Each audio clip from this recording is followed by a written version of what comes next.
ये वीडियो सभी JEE mains 2023 aspirants के लिए काफी ज्यादा जरूरी है, क्योंकि यहाँ पे हम डिस्कस करने वाले हैं पेपर अटेम्प्टिंग स्ट्रेटजी। एक ऐसी स्ट्रेटजी जो कि अगर आप प्रॉपर तरीके से पेपर में फॉलो करते हो तो आपका एक अच्छा स्कोर आ सकता है। देखिए, क्योंकि ज्यादातर स्टूडेंट्स की यार सारी चीजें कंप्लीट हो जाती है, उनका सिलेबस कंप्लीट हो जाता है, उनका रिवीजन हो जाता है, उनका मॉक टेस्ट प्लस पीवाईक्यूज लग जाते हैं। बट यहाँ पे एक बहुत बड़ा फैक्टर आप लोग जो है मिस कर देते हैं, शायद जिसकी वजह से आप जो है 200 मार्क्स के बैरियर को क्रॉस नहीं कर पाए। क्योंकि स्टूडेंट्स का एक टारगेट रहता है कि 180 200 तक स्कोर लाए, ताकि जो है उनके ज्यादा से ज्यादा बढ़िया परसेंटाइल आ पाए और उनको एक बेहतरीन ब्रांच और एक बेहतरीन कैंपस मिल पाए। लेकिन ये जो फैक्टर आप मिस कर देते हैं, that is proper paper attempting strategy. तो ये आपका जो है पेपर देने से पहले ही एक तैयार हो जाना चाहिए, ठीक है, ताकि आप उसी चीज को वहां पे फॉलो करें और एक अच्छा स्कोर ला पाए। वैसे यहाँ पे हमारा जो है JEE mains 2023 maths smart course भी जो है आपके लिए ऑलरेडी लॉन्च्ड है। तो लास्ट में अगर किसी को लग रहा है कि यार उनको जो है मैथ्स अभी भी काफी ज्यादा वीक है और वो इतना जो आपके पास टाइम बचा है उसमें सारी चीजों को फटाफट जो है रिवाइज करना चाहते हैं, तो ये कोर्स आपके लिए बहुत ज्यादा हेल्पफुल साबित हो सकता है। और साथ ही साथ ये कोर्स जो है आपके सेकंड अटेम्प्ट तक वैलिड रहेगा। इसके अंदर जो शॉर्ट ट्रिक्स बताई गई है, डेफिनेटली उससे आपकी काफी बढ़िया जो है स्पीड इंप्रूव हो सकती है। तो आप इसे हमारी वेबसाइट पे जरूर चेक कर सकते हैं। अब अगर हम यहाँ पे स्ट्रेटेजी की बात करें तो देखिए, यहाँ पे सबसे पहले हमें जो है सब्जेक्ट ऑर्डर का काफी ज्यादा ध्यान रखना है। क्योंकि आपका जो है अगर सब्जेक्ट ऑर्डर पहले से डिसाइडेड नहीं है तो वहां पे आप कंफ्यूज हो सकते हो और शायद आप गलत सब्जेक्ट से जो है यहाँ पे पेपर को स्टार्ट कर सकते हैं। उसकी वजह से आपका स्कोर गिर जाता है। तो सब्जेक्ट ऑर्डर बेसिकली हमें कैसे पता चलता है? जब हम लोगों ने मॉक टेस्ट दिए होंगे तो हम एनालाइज कर पाते हैं कि कौन सा एक जो स्पेसिफिक ऑर्डर है आपके लिए सूट कर रहा है। अभी भी आपके पास टाइम है, तो अगर आपने अभी तक मॉक टेस्ट नहीं दिए तो जरूर दीजिएगा, ठीक है। उससे आपको एक पता चलेगा कि आप कौन से सब्जेक्ट में ज्यादा कॉन्फिडेंट फील कर रहे हो और उसी सब्जेक्ट से जो है आप पेपर को स्टार्ट करोगे। बाकी अगर किसी को ये चीज क्लियर नहीं है तो यार मैं आपको जो है एक ऑर्डर बताना चाहूंगा जो कि ज्यादातर स्टूडेंट्स के लिए वर्क कर जाता है। सबसे पहले जो है आप केमिस्ट्री से स्टार्ट कर सकते हैं, देन आप जो है फिजिक्स पे मूव करिए एंड थर्ड में जो है आप मैथ्स करिए। तो यहाँ पे केमिस्ट्री में बेसिकली आपका काफी कम टाइम में जो है पेपर कंप्लीट हो जाता है, तो जितना ज्यादा आप टाइम सेव यहाँ पे करोगे, ठीक है। एंड फिजिक्स जो है वो एक मॉडरेट टाइम लेता है, तो इधर से जो भी टाइम सेव होगा वो आपका मैथ्स में इन्वेस्ट हो जाएगा। क्योंकि मैथ्स का पेपर हम देख रहे हैं ज्यादातर आपका लेंदी आता है, तो वहां पे आपको एक अच्छे टाइम की रिक्वायरमेंट होगी। तो ये सब्जेक्ट ऑर्डर आप फॉलो कर सकते हो। बाकी अगर आपको मॉक टेस्ट में कुछ अलग लग रहा है, आपको ये चीज लग रही है कि शायद आपका फिजिक्स ज्यादा स्ट्रांग है और फिजिक्स से आपको पेपर को स्टार्ट करना चाहिए, तो आप थोड़ा सा ऑर्डर यहाँ पे बदल सकते हो। मैथ्स को अगर आप चाहते हो कि बीच में रखना है, वैसे तो यार सजेशन मेरा ये नहीं रहेगा, क्योंकि मैथ्स ज्यादातर लेंदी रहता है और कभी कभी अगर उससे आपका कॉन्फिडेंस कहीं गिर गया तो आपका तीसरा सब्जेक्ट बिगड़ सकता है। तो मैथ्स को मोस्टली आपको जो है लास्ट पे रखना चाहिए। अब यहां पे आपको जो है मैंने सब्जेक्ट ऑर्डर तो बता दिया, लेकिन क्वेश्चन यहां पे अराइज होता है कि क्या आपको पहले पूरा एक सब्जेक्ट कंप्लीट करना चाहिए। फॉर एग्जांपल अगर आप केमिस्ट्री से स्टार्ट कर रहे हो तो केमिस्ट्री क्या पूरा कंप्लीट करना चाहिए, देन फिजिक्स पे मूव करना चाहिए, फिर फिजिक्स पूरा कंप्लीट करना चाहिए एंड देन मैथ्स पे मूव करना चाहिए? तो इसका आंसर सिंपली नो है। तो यहां पे यार आपको जो है अगर पेपर में बहुत अच्छे तरीके से परफॉर्म करना है तो आपको एक एफिशिएंसी जो है सेम पूरे पेपर के टाइम पे जो है मेंटेन करनी पड़ेगी। पर ये एक आइडियल केस हो जाता है, ठीक है ना। ज्यादातर स्टूडेंट्स के साथ ये नहीं होता है कि एक सेम एफिशिएंसी से आप वर्क कर पाओ, क्योंकि यहाँ पे पेपर आपके 3 घंटे का रहेगा। तो 3 घंटे में कहीं ना कहीं यार एनर्जी डाउन होने ही लगती है, ठीक है, एफिशिएंसी भी गिरती है। तो यहाँ पे पहला जो आपका घंटा रहता है ना, वहां पे स्टूडेंट सबसे ज्यादा एक्टिव मोड में रहता है, उसकी एफिशिएंसी एकदम पीक पे रहती है 85 to 100% के आसपास। तो यहाँ पे आपको ट्राई करना है कि आप ज्यादा से ज्यादा जो है मैक्सिमम क्वेश्चंस को अटेम्प्ट कर पाओ, ठीक है। देन सेकंड आवर पे थोड़ी आपकी एफिशिएंसी गिर जाती है, 60 to 85% के आसपास हो जाती है। तो ये जो पीरियड रहता है इसमें हमें ट्राई करना है कि हम अपने स्कोर को एक बूस्ट दे पाए। जो भी यहाँ पे हमने एक बेस तैयार कर लिया है उसको हम ज्यादा से ज्यादा वहां पे जो है खड़ा कर पाए। उसके बाद तीसरे आवर में आपकी एफिशिएंसी काफी हद तक कम हो जाती है, स्टूडेंट्स का जो है माइंड एक काइंड ऑफ एग्जॉस्ट हो जाता है। तो यहाँ पे आपको जो है ट्राई करना है कि जो चीज भी अटेम्प्ट कर पाओ उसको कर लो, ठीक है। किसी तरीके से थोड़ा और स्कोर बूस्ट होता जाएगा। तो ये जो है एक आपके यहाँ पे एवरेज स्टूडेंट के लिए स्ट्रेटेजी जो है वर्क करेगी। अब जो आपका 180 मिनट्स का टाइम है उसको दो पार्ट में आपको डिवाइड करना है। पहले जो 160 मिनट्स है उसमें आपको जो है राउंड स्ट्रेटेजी को फॉलो करना है। अब ये जो आपकी राउंड स्ट्रेटेजी है ये क्या होती है, तो वो चीज मैं आपको बताता हूं। बेसिकली आपको पेपर को जो है 3 राउंड्स में यहाँ पे अटेम्प्ट करना है। तो सबसे पहले राउंड में, ठीक है, जो कि राउंड 1 रहेगा, उसमें आपको 60 मिनट्स जो है लगाने हैं। राउंड 2 के लिए 60 मिनट्स एंड राउंड 3 के लिए जो है 40 मिनट्स रखने हैं। तो टोटल यहाँ पे आपके 160 मिनट्स हो जाते हैं। जो भी सब्जेक्ट ऑर्डर है उस हिसाब से ही आपको तीनों राउंड के टाइम पे फॉलो करना है। राउंड 1 में आपको एकदम इजी क्वेश्चन उठाने हैं, ये तो केमिस्ट्री के सबसे पहले इजी क्वेश्चन उठाए, देन फिजिक्स के सबसे इजी, देन मैथ्स के लिए इजी, सेम चीज मॉडरेट एंड डिफिकल्ट के लिए आपको करना है। अब यहाँ पे यार सबसे बड़ा सवाल ये आता है स्टूडेंट्स कैसे डिसाइड करें कि कौन से इजी क्वेश्चन है कौन से मॉडरेट क्वेश्चन है। तो कुछ मैं आपको टिप्स देना चाहूंगा जिसके थ्रू आप इन चीजों को डिसाइड कर पाए। तो देखिए फिजिक्स के लिए अगर हम राउंड 1 की बात करें यानी कि इजी क्वेश्चंस की, तो ऐसे क्वेश्चंस जिनमें आपका एवरेज टाइम जो है वो less than equal to 1 minute के आसपास है। ठीक है, तो बेसिकली फिजिक्स में ये ऐसे चैप्टर्स कौन से हो जाते हैं आपके सारे थ्योरेटिकल चैप्टर जिसके अंदर कोई भी कैलकुलेशन रिक्वायरमेंट नहीं रहती है। तो बेसिकली वो चैप्टर्स हो जाते हैं आपके modern physics, semiconductors, communication devices, magnetism, EM waves, है ना। तो इन टाइप के चैप्टर्स में ज्यादा कैलकुलेशन नहीं रहती है और आपको इन पे जो है पहले फोकस करना चाहिए। या फिर ऐसे क्वेश्चंस जो कि आपके ज्यादातर फॉर्मूला बेस्ड है। फिजिक्स में हमें देखने को मिलता है कि आपके जो है 25 to 30% question direct formula based आते हैं, फॉर्मूला याद है, वैल्यू डालो और आंसर आ जाएगा। तो उस टाइप के क्वेश्चन उठा लिया। फिर ग्राफिकल क्वेश्चन क्योंकि उनमें भी ज्यादा कैलकुलेशन नहीं रहती है। या फिर ऐसे क्वेश्चन जो कि आपने कभी ऑलरेडी सॉल्व कर लिया है, मतलब पीवाईक्यू से मैच कर रहे हो या फिर किसी टेक्स्ट बुक में ऑलरेडी सॉल्व कर लिया और आपको पता है अप्रोच इसका ज्यादा स्टेप्स नहीं लेगा और मैं यहाँ पे जो है तुरंत उसको अटेम्प्ट कर सकता हूँ। तो ये टाइप के क्वेश्चन को जो है आप यहाँ पे चूज कर सकते हो।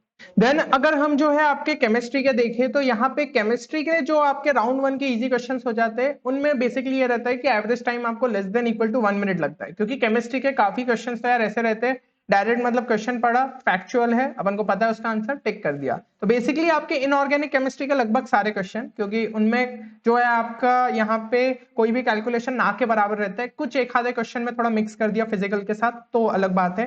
देन थ्योरेटिकल क्वेश्चंस जो कि आपके फिजिकल केमिस्ट्री में तो कभी कभी आ जाते हैं कुछ चैप्टर्स के direct theoretical question, for example solid state से जो है आपका कुछ पूछ लिया या फिर जो है आपका यहाँ पे सॉल्यूशन से पूछ लिया। तो इन टाइप के चैप्टर से कभी कभी थ्योरेटिकल क्वेश्चंस आ जाते हैं। और ऑर्गेनिक केमिस्ट्री का अगर यार भाई आपके जो है डायरेक्ट नेम रिएक्शन वाले क्वेश्चन, ठीक है, और या फिर जो है नॉमेनक्लेचर आइसोमेरिज्म रिलेटेड जिसके अंदर जो है आपको ज्यादा सॉल्व नहीं करना है, डायरेक्ट जो है बस आंसर करना है, फंक्शनल ग्रुप टेस्ट वाले क्वेश्चन, ठीक है, जिनमें जो है आपको कुछ चीजें ऐसा नहीं है कि प्रॉपर तरीके से जो है सोचना है, फटाफट आंसर आता है तो ठीक है नहीं तो आगे बढ़ो।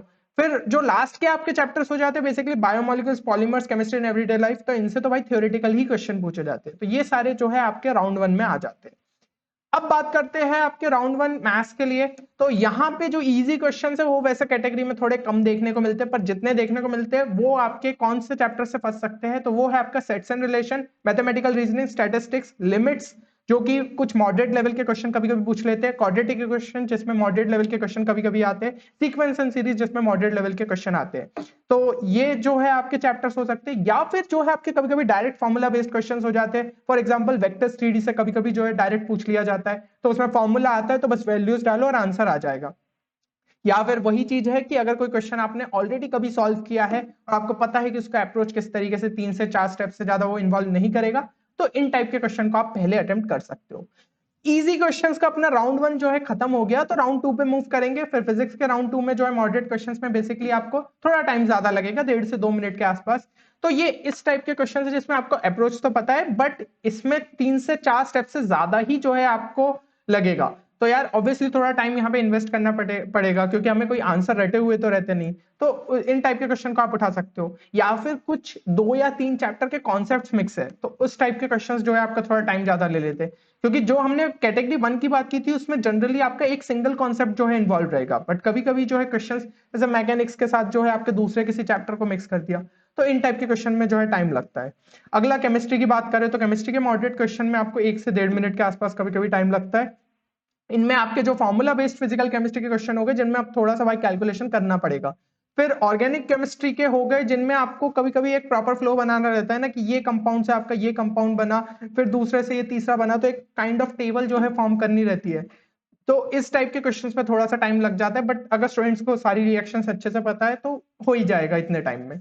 ये आपके राउंड 2 में आ गए। देन मैथ्स की अगर बात करें तो इसमें भाई बेसिकली आपको अप्रोच पता है फिर, लेकिन यही चीज है कि 3 से 4 स्टेप से ज्यादा जो है लग सकता है, और इनमें जो है आपके ज्यादातर मिक्स वाले क्वेश्चंस देखने को मिल जाते हैं। ठीक है, तो मॉडरेट क्वेश्चन जो है हमें फिर बाद में अटेम्प्ट करना है इजी सारे क्वेश्चंस लगाने के बाद।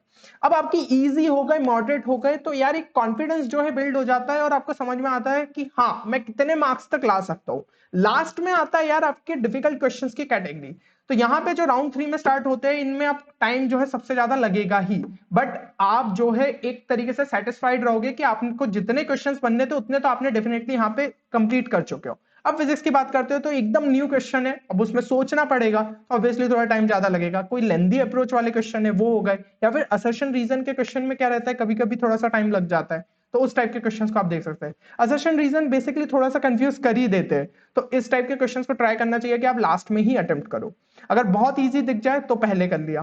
केमिस्ट्री की बात करें तो काफी कम क्वेश्चन रहते हैं जो कि इस कैटेगरी में लाई करे, क्योंकि केमिस्ट्री जो है आपको ज्यादातर इजियर साइड देखने को मिल रहा है, एनसीईआरटी बेस्ड देखने को मिल रहा है। इवन फिजिक्स भी आपका इजियर साइड ही पूछा जा रहा है, लेकिन कुछ क्वेश्चंस तो जो है वो डाल देते हैं डिफिकल्ट में। तो ऐसे क्वेश्चन जो एकदम नए हो या फिर काफी ज्यादा अलग हो, लेंदी अप्रोच इन्वॉल्व करते हो, असर्शन रीजन के जो है रिलेटिवली दूसरे क्वेश्चन के मुकाबले थोड़ा टाइम कभी कभी ज्यादा ले लेते हैं। मैथ्स के लिए अगर डिफिकल्ट क्वेश्चन की बात करें तो यहाँ पे आपके लिए काफी एक नया क्वेश्चन हो, लेंदी अप्रोच जो है वो इन्वॉल्व कर रहा हो, ठीक है। बेसिकली कौन से चैप्टर्स होते हैं जहां से ज्यादातर टाइम ले लेते हैं क्वेश्चन, तो वो हो जाता है आपके कोनिक सेक्शन। कोनिक सेक्शन में काफी क्वेश्चन में जो है यार पेज पूरा भर जाता है, ठीक है। देन आपके कॉम्प्लेक्स नंबर के हो गए, मैट्राइसेस वाले बेसिकली क्वेश्चन, ठीक है। डिटर्मिनेंट्स के तो मैं नहीं कहूंगा, बट डिटर्मिनेंट्स के अगर आपने कुछ क्वेश्चंस देखे और उसमें ज्यादा ही कैलकुलेशन रही तो शायद हो भी सकता है।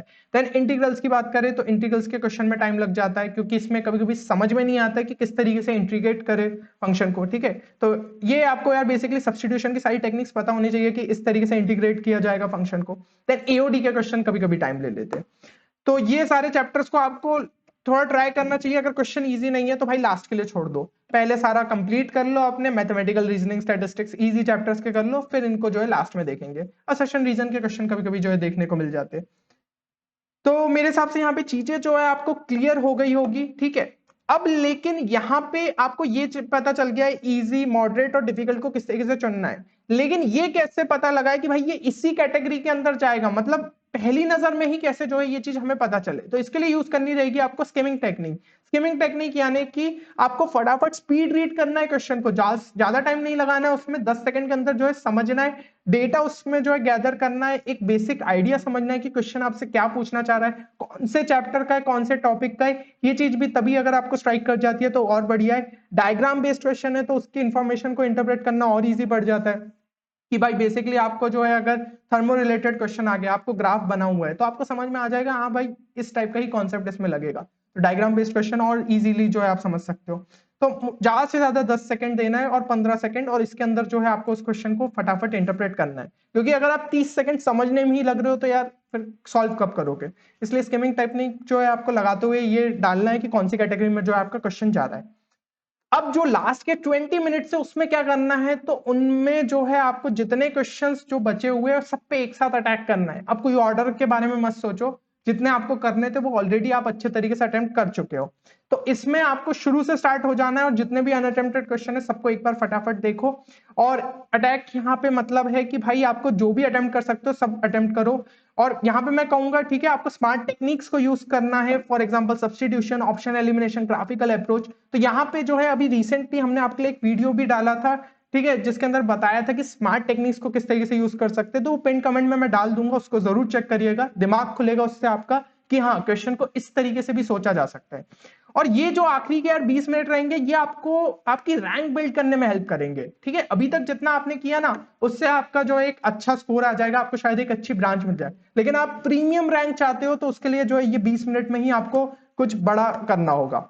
और अगर आप इसमें सही में कुछ अच्छा कर लेते हो तो यार एक बहुत बढ़िया परसेंटाइल जो है आप यहाँ पे ला सकते हो। अब मेरे हिसाब से यहाँ पे सारी चीजें आपको जो है क्लियर हो गई होगी, तो एक बार अपना टारगेट्स को जरूर मेंशन करिएगा। और ये चीज यार आपको जो है इंश्योर करनी है कि कोई भी चीज आपके और आपके टारगेट स्कोर के बीच में नहीं आए, क्योंकि अगर ये कमिटमेंट आप खुद से करते हो, आपके पास सारी चीजें जो है आप कंप्लीट कर ली है, आपको यहाँ पे कोई भी डर नहीं है, बस अब प्रॉपर तरीके से पेपर को अटेम्प्ट करना है, एक राइट स्ट्रेटजी में जो है फॉलो करना है और एक अच्छा स्कोर आप ला सकते हो। तो उम्मीद करता हूँ कि ये वीडियो आप सभी के लिए बेनिफिशियल रहेगा। मिलते हैं अगले वीडियो में, तब तक के लिए take care and good bye.